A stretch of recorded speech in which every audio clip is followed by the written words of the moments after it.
അസ്സലാമു അലൈക്കും വറഹ്മത്തുള്ളാഹി. തിബ്ബിൽ ഖുലൂബ് സഹായ സംഘം നിലമേൽ യൂട്യൂബ് ചാനലിലേക്ക് എല്ലാവർക്കും മർഹബ മർഹബ മർഹബ.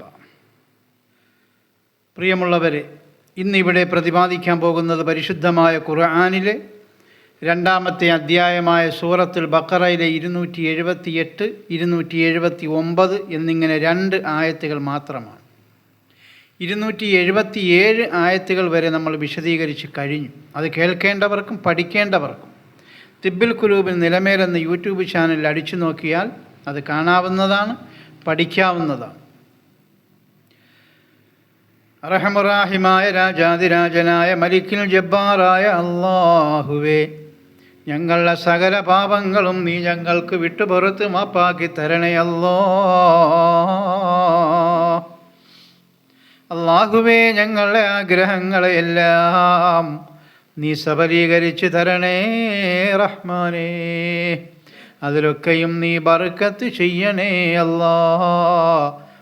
അല്ലാഹുവേ, ഞങ്ങളുടെ ജീവിതങ്ങളിൽ നീ ബർക്കത്ത് ചെയ്യണേ ഞങ്ങളുടെ ഉപജീവനങ്ങളിൽ നീ ബർക്കത്ത് ചെയ്യണേ ദുനിയാവിലും ആഖിറത്തിലും നീ ഞങ്ങൾക്കെല്ലാ പേർക്കും ബർക്കത്ത് ചെയ്യണേ അല്ലാഹുവേ, തിബ്ബിൽ ഖുലൂബ് സഹായ സംഘത്തെ ആശ്രയിച്ച് കഴിയുന്ന ഒരുപാട് സാധുക്കളായ പാപങ്ങളായ ഹാർട്ട് അറ്റാക്ക് രോഗികളുണ്ട് റബ്ബേ. അവരെ സഹായിക്കുന്ന അനേകായിരം പേരുണ്ട് അവരെയെല്ലാം നീ സഹായിക്കണേ റഹ്മാനെ. ആരെയും നീ ബുദ്ധിമുട്ടിപ്പിക്കല്ലേ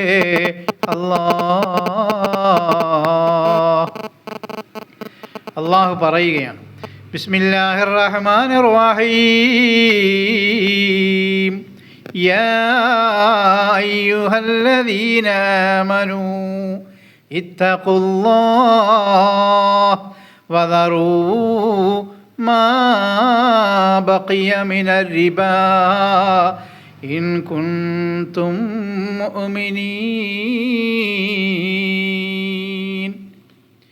ഓ സത്യവിശ്വാസികളെ, പലിശയും സത്യവിശ്വാസവും ഒരിക്കലും ഇണങ്ങിച്ചേരുകയില്ല കേട്ടോ.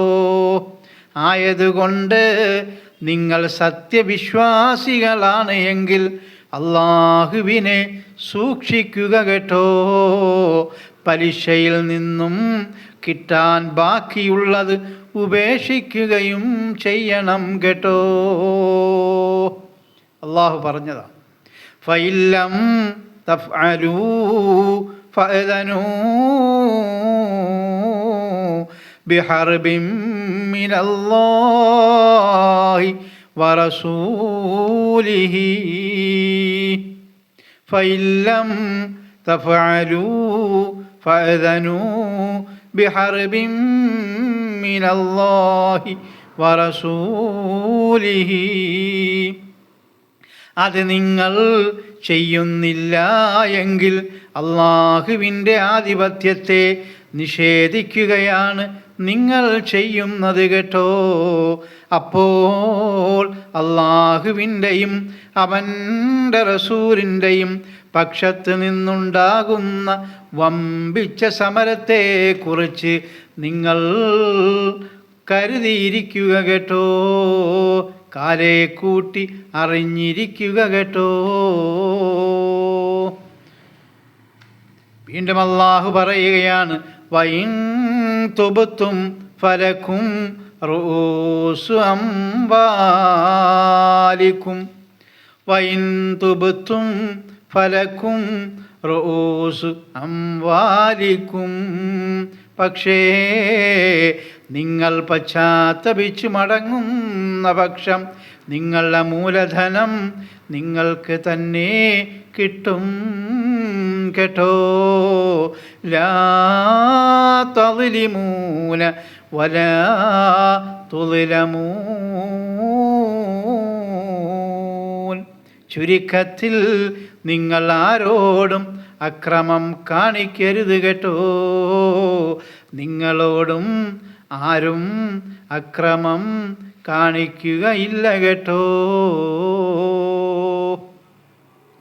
അള്ളാഹു പലിശയെ നിരോധിച്ചുകൊണ്ടുള്ള ഒരു ഉത്തരവാണ് അള്ളാഹു ഇറക്കിയത്. ഇനി നിങ്ങൾ കിട്ടിയതെല്ലാം അവിടെ ഇരിക്കട്ടെ, ഇനി കിട്ടാനുള്ള പലിശയിൽ നിന്നുള്ള കിട്ടാനുള്ളത് ആരും മേടിക്കരുത് എന്നാണ് അള്ളാഹു താക്കീത് ചെയ്യുന്നത്. അങ്ങനെ ആരെങ്കിലും മേടിച്ചാൽ അവർ നമ്മളിൽ പെട്ടവനല്ല, സത്യവിശ്വാസിയല്ല. അതാണ് അള്ളാഹു പറയുന്നത്. ഇനി നമുക്ക് ആലാപനത്തിലേക്ക് പോകാം.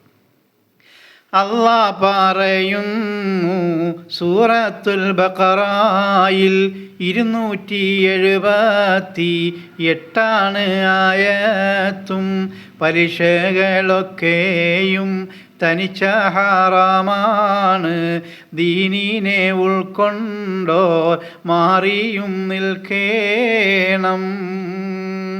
ദീനിലുള്ളവരെല്ലാം പലിശയിൽ നിന്നും ഒഴിവാകണം കേട്ടോ. പലിശ സ്ഥാപനങ്ങളിൽ നിന്നും ഒഴിവാകണം കേട്ടോ. വിശ്വാസവും ദീനും പലിശയും തമ്മിൽ ഒരിക്കലും ഒത്തുചേരുകയില്ല കേട്ടോ.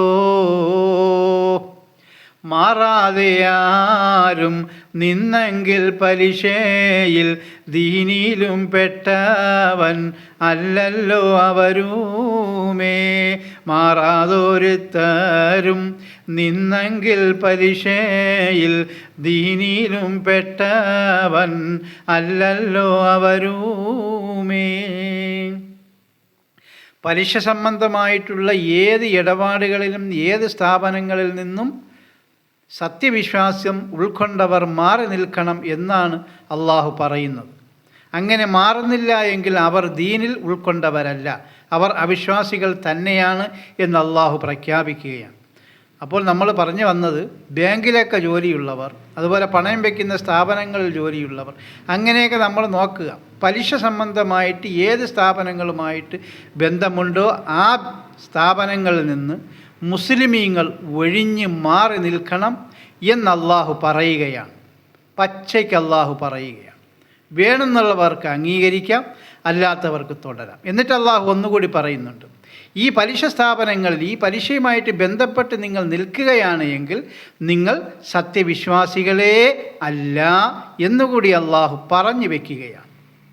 അപ്പം നമ്മൾ അതിൻ്റെ ഗൗരവം മനസ്സിലാക്കി ഈ പലിശയിൽ നിന്ന് നമ്മൾ വിട്ടു നിൽക്കുക. പലിശകൾ എവിടെയോ വാങ്ങുന്നു എങ്കിലേ അവിടത്തെ ജോലിയും ഹറാമാണേ മുസ്ലിമേ.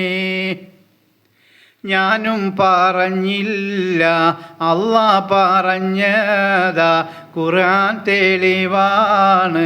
സൂറത്തുൽ ബഖറയ.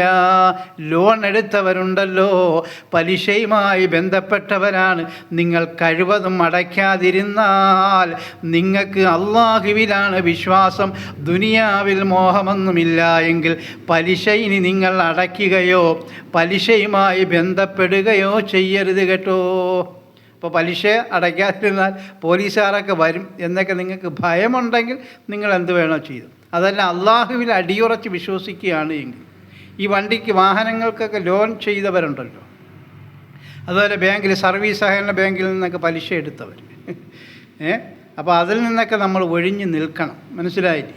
എങ്ങനെയും പലിശ സ്ഥാപനങ്ങളെ നമ്മൾ താറടിക്കണം, എങ്ങനെയും അവരെ നമ്മൾ ഉന്മൂലനം ചെയ്യാൻ നോക്കണം. അതാണ് ഒരു മുസ്ലിമിൻ്റെ കടമ. ഞാൻ പറഞ്ഞതല്ല, അള്ളാഹ് പറഞ്ഞതാണ്. ഞാനും പറഞ്ഞില്ല, അള്ളാഹ് പറഞ്ഞതാ, ഖുർആൻ തെളിവാണ്. സൂറത്തുൽ ബഖറയ. അള്ളാഹ് പറഞ്ഞത് ഞാനൊന്ന് പറഞ്ഞതാ, വേണമെങ്കിൽ ഉൾക്കൊള്ളാം, ഇല്ലെങ്കിൽ തഴഞ്ഞേക്കാം. ഉൾക്കൊള്ളൽ നല്ലതാ, ഇല്ലെങ്കിൽ നരകമാ. ലാ റൈബ ഫീഹി. അല്ലാഹ് ഹഖാനേ. اللهم اغفر للمؤمنين والمؤمنات والمسلمين والمسلمات. ربنا رب ارحمهما كما ربياني صغيرا. ربنا آتنا في الدنيا حسنة وفي الآخرة حسنة وقنا عذاب النار. സല്ലല്ലാഹു അലാ മുഹമ്മദ് സല്ലല്ലാഹു അലൈഹി വസല്ലം സല്ലല്ലാഹു അലാ മുഹമ്മദ് സല്ലല്ലാഹു അലൈഹി വസല്ലം അല്ലാഹുമ്മ സല്ലി അലാ മുഹമ്മദ് യാ റബ്ബി സല്ലി അലൈഹി വസല്ലിം. ഇൻഷാ അല്ലാഹ് അടുത്ത ആയത്തുമായി നാളെ കാണാം. അള്ളാഹു തൗഫീഖ് ചെയ്യുമാറാകട്ടെ. അസ്സലാമു അലൈക്കും വറഹ്മത്തുള്ളാഹി.